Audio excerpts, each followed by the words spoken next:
Theory of production में तीसरे factors of production की बात की जाए तो वह कैपिटल। कैपिटल उर्दू में कहते हैं सरमाया। यहाँ पे उसकी डेफिनेशन दी है according to Marshall, the whole accumulated wealth. एक इंसान के पास जितने भी उसकी वेल्थ है, एक्यूमुलेट कहते हैं मजमूई, which is used as factors of production is called capital. तो मार्शल ने इसकी तारीफ़ की है कि एक इंसान के पास उसकी जितनी भी मजमूई दौलत है जिसको वो फैक्टर्स ऑफ प्रोडक्शन के तौर पे इस्तेमाल करता है, उसको कैपिटल कहते हैं। Further capital consist of those kinds of wealth. Capital में वो वाली दौलत शामिल है अदर देन गिफ्ट, जिसमें फ्री गिफ्ट शामिल ना हो, विच यील्ड इनकम, और जिससे हम पैसा कमा सके। मतलब जो कुदरत की तरफ से आपके मुफ्त में हासिल शुदा चीज़ें हैं वो इसमें शामिल नहीं होंगी। उसके अलावा जितनी भी आपकी वेल्थ है उन तमाम का शुमार कैपिटल में होगा। तो इसलिए सबसे पहले कैपिटल को चंद एक कंसेप्ट से इनका जो है डिफ्रेंसीशन की गई है कि पता चल जाए कि कैपिटल किस तरह इन चीज़ों से मुख्तलिफ है। जैसे पहला डिफरेंस है कैपिटल एंड मनी। पैसा और कैपिटल क्या दोनों एक चीज़ें हैं या सेपरेट हैं? तो लिखा है money is used for exchange of goods and services. Money से मुराद वो चीज़ है जो अशिया और ख़िदमात को आपस में एक्सचेंज करने के लिए इस्तेमाल की जाती है। जबकि capital is use to generate further capital और इनकम। जबकि कैपिटल में हम उन चीज़ों को शामिल करेंगे जो मज़ीद आगे कैपिटल या आमदनी में हमारी मदद करें। दूसरा फ़र्क है कैपिटल एंड इनकम। तो income is the part of wealth. Income दौलत का हिस्सा है which is received against any economic activity, जो कोई भी मुआशी सरगर्मी करके हासिल की जाए। वेयर है जबकि capital is the part of wealth invested. जबकि कैपिटल दौलत उस दौलत का हिस्सा है जो हम आगे सरमायाकारी करते हैं। तो सरमायाकारी करने वाली जो दौलत है वो कैपिटल है, और उससे जो हम पैसा कमाते हैं, जो हमारी आमदनी है, वो हमारी इनकम है। तीसरा है कैपिटल एंड वेल्थ। तो कहते हैं wealth combine three concept. Wealth एक बड़ी चीज़ है जिसमें तीन बातें शामिल होती हैं, एक यूटिलिटी, दूसरी स्केर्सिटी, तीसरी ट्रांसफरबिलिटी। जबकि capital is the part of wealth. Capital जो है वो वेल्थ का हिस्सा है, जबकि जो वेल्थ है वो बड़ी चीज़ है जिसमें तीन चीज़ें शामिल होती हैं। और चौथी बात है इसमें लैंड एंड कैपिटल। तो लिखा जी both are factors of production. Land भी फैक्टर्स ऑफ प्रोडक्शन और कैपिटल भी फैक्टर्स ऑफ प्रोडक्शन है, लेकिन land is a free gift of nature. Land Allah की तरफ से गिफ्ट है, जबकि कैपिटल जो है वो गिफ्ट नहीं है। दूसरा land is fixed in supply. Land जो है वो फिक्स होती है, जबकि साइज़ ऑफ कैपिटल में भी चेंज। जबकि जो सरमाया है वो तादाद में ज़्यादा भी हो सकता है और कम भी हो सकता है। लैंड इज़ इमूवेबल, जगह हरकत नहीं कर सकती। कैपिटल इज़ मूवेबल, जबकि सरमाया हरकत कर सकता है। Land is indestructible whereas capital is not. जो जगह है वो ख़त्म नहीं हो सकती, जबकि जो कैपिटल है वो ख़त्म हो सकता है। ठीक है जी, ये था चार चीज़ों के दरमियान फ़र्क। यहाँ से हमारा सवाल शुरू होता है जो कि एक लॉन्ग क्वेश्चन भी है, फॉर्म्स ऑफ कैपिटल। कैपिटल की मुख्तलिफ़ किस्में, मतलब कैपिटल किन किन शक्लों में हमारे सामने आता है। तो ये कुछ कैटेगरीज़ बनाई गई हैं। सबसे पहली कैटेगरी है with respect to ownership. Ownership के लिहाज से तो पहला आ गया पब्लिक कैपिटल, दूसरा है प्राइवेट कैपिटल। तो पब्लिक कैपिटल से मुराद है जो कॉमन प्रॉपर्टी, किसी भी मुल्क की कॉमन प्रॉपर्टी पब्लिक कैपिटल है, जैसे कि सड़कें, रेलवे, ब्रिजेस। और प्राइवेट कैपिटल से मुराद है जो एक आम बंदे की अपनी ज़ाती मलकियत की चीज़ें हैं, जैसे आपके पास अपनी कोई गाड़ी है, आपके पास कोई फैक्ट्री है अपनी, या और भी जो चीज़ें हैं। तो एक आम इंसान की जो चीज़ें हैं वो प्राइवेट कैपिटल है, और जो सरकारी चीज़ें हैं वो पब्लिक कैपिटल है। फिर विद रिस्पेक्ट टू जियोग्राफी, एक है डोमेस्टिक कैपिटल और दूसरा है फ़ॉरेन। डोमेस्टिक से मुराद है जो मुल्की हदूद के अंदर रहे, और फ़ॉरेन से मुराद है जो बाहर के मुल्क में से कमाया जाए या बाहर के मुल्क में इन्वेस्ट किया जाए। यूज़ के हवाले से इसके दो नाम है, पहला है संक कैपिटल, दूसरा है फ्लोटिंग। संक से मुराद है जिसको अगर एक दफ़ा इन्वेस्ट किया जाए तो वो अब वापस अपनी असल शक्ल में कन्वर्ट नहीं हो सकता, जबकि फ्लोटिंग कैपिटल से मुराद है जिसको कभी भी उसकी अपनी असली शक्ल में कन्वर्ट किया जा सके। इस तरह ड्यूरेबिलिटी के हवाले से इसकी दो किस्में हैं। पहली का नाम है फिक्स्ड कैपिटल और दूसरी का नाम है सर्कुलेटिंग कैपिटल। फिक्स से मुराद है जो एक दफ़ा कारोबार में लगा दिया जो कि ज़रूरी है। जैसा कि आपने कैपिटल इन्वेस्ट किया और बिल्डिंग बना दी, अब बिल्डिंग फिक्स है, ये चेंज नहीं हो सकती।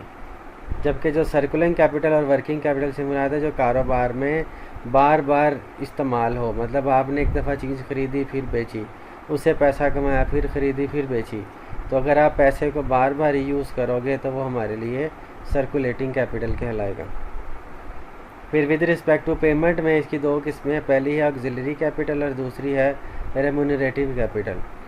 तो ऑक्सिलरी कैपिटल कहते हैं जो कि लेबरर्स को प्रोडक्शन के दौरान दिया जाए, उसको हम कहते हैं ऑक्सिलरी। जैसे अगर आपने किसी से कंट्रैक्टर को भी ठेका दिया और आप उसको कोई मशीन ख़रीदने के लिए एडवांस में पैसे दे देते हो, वो ऑक्सिलरी कैपिटल है।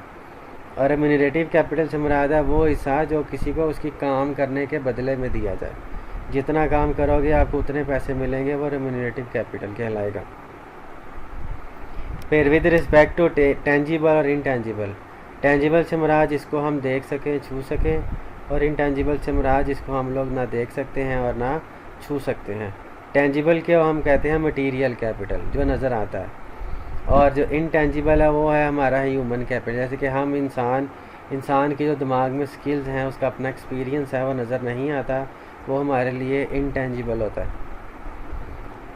और इसकी आखिरी जो कैटेगरी है वह है with respect to productive capacity. तो दो हैं इसमें भी, एक प्रोडक्टिव कैपिटल है, दूसरा कंजप्टिव कैपिटल। प्रोडक्टिव कैपिटल से मुराद है ऐसा कैपिटल जो किसी भी प्रोडक्शन की पैदावार की एफिशिएंसी को बढ़ा दे, और जबकि कंजप्टिव कैपिटल से मुराद है वो कैपिटल जो प्रोडक्शन प्रोसेस में इस्तेमाल हो लेकिन वो उसकी एफिशिएंसी में कोई भी बेहतरी ना लेकर आए। तो ये डिफरेंस है इन दोनों के अंदर। तो ये कैपिटल के डिफरेंट टाइप्स थी और हर टाइप की आगे फर्दर दो किस्में हैं, तो ये आपने इसको अच्छे तरीके से देख लेना।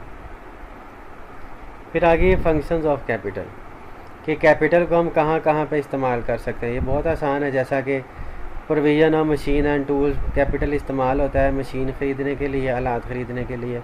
परचेज़ ऑफ रॉ मटीरियल, इससे हम खाम माल ख़रीद सकते हैं। बिल्डिंग फॉर प्लांट्स, हम इससे बड़े बड़े प्लांट लगा सकते हैं या बिल्डिंग कंस्ट्रक्ट कर सकते हैं। लेटेस्ट टेक्नोलॉजी हम पैसे के ज़रिए ले सकते हैं। अगर आपने ट्रांसपोर्ट में कोई बसें वगैरह लेनी है, ब्रिज बनाने हैं, वो भी कैपिटल से बनेगा। आपने लोगों को मजदूरी देनी है तो पेमेंट ऑफ वेजेस भी कैपिटल से होगी। प्रोविजन फॉर मार्केटिंग, अगर आपने कोई इश्तिहारबाजी करनी है तो वो भी आप कैपिटल से करोगे। और वैल्यू एडिड गुड, अगर आप अपनी चीज़ों में कल को बेहतरी लाना चाहते हैं तो वो बेहतरी भी पैसे के बगैर मुमकिन नहीं। तो ये है फंक्शंस ऑफ कैपिटल। फर्दर आगे इम्पोर्टेंस, कैपिटल की अहमियत क्या है। सबसे पहला है यूटिलाइजेशन ऑफ नेचुरल रिसोर्सेज। अगर आपके पास पैसा होगा तो जो भी कुदरती रिसोर्सेज हैं हम उसको पैसे के साथ निकाल सकते हैं। जैसे अगर आपको पता चल जाए कि हमारी ज़मीन के नीचे तेल है, अगर हमारे पास पैसा नहीं होगा तो हम वो तेल कभी भी नहीं निकाल सकते। तो नेचुरल रिसोर्सेज से फ़ायदा उठाने के लिए भी पैसा होना ज़रूरी है। Economies of scale, economies of scale कहते हैं बड़े पैमाने पर चीज़ों को पैदा करना, और ये उसी वक्त तक पॉसिबल नहीं है जब तक आप ज़्यादातर पैसा इन्वेस्ट नहीं करोगे। तीसरा इकनॉमिक डेवलपमेंट, मुआशरे में तरक्की आना। मुआशरे में उस वक्त तरक्की आती है जब महंगाई कम हो और लोगों के पास कैपिटल और उनकी आमदनी ज़्यादा हो। इसी तरह इंक्रीज इन प्रोडक्टिव एफिशिएंसी, पैदावार को बढ़ाने के लिए ज़्यादा पैसा होना ज़रूरी है।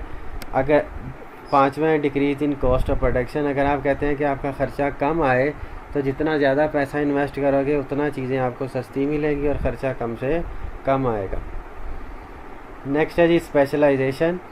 स्पेशलाइजेशन इस तरह के, अगर आपके पास कैपिटल ज़्यादा होगा तो आप पढ़े लिखे लोगों को, स्पेशलाइज लोगों को अपने पास जॉब दे सकते हैं, जिससे आपका जो काम है पहले की निस्बत बहुत ज़्यादा बेहतर हो जाएगा।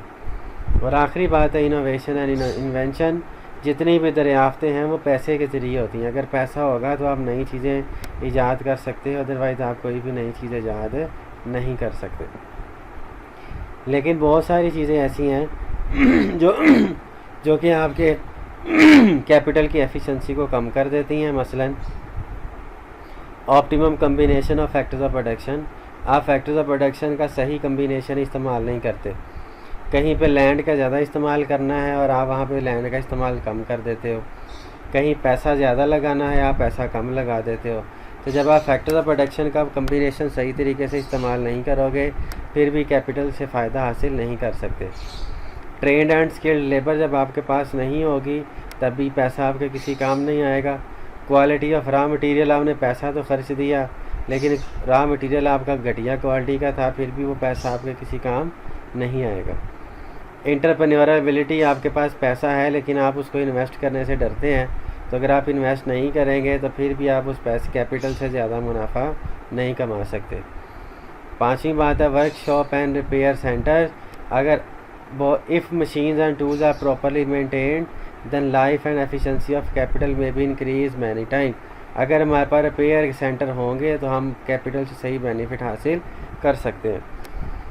रिसर्च एंड डेवलपमेंट, जितना ज़्यादा पैसा होगा हम उतनी ज़्यादा रिसर्च एंड डेवलपमेंट कर सकते हैं। अगर रिसर्च एंड डेवलपमेंट नहीं करेंगे तो हमारे पास जितना मर्ज़ी पैसा पड़ा रहे, हम उससे कोई भी बेनिफिट नहीं उठा सकते। और आखिरी बात इसमें मोबिलिटी ऑफ कैपिटल। अगर आप कैपिटल को एक मुल्क से दूसरे मुल्क में या एक इलाके से दूसरे इलाके में या एक चीज़ से दूसरी चीज़ में इन्वेस्ट नहीं करोगे, फिर भी वो कैपिटल हमें बहुत ज़्यादा बेनिफिट नहीं देगा। तो यहाँ पर हमारा कैपिटल का पोर्शन ख़त्म होता है।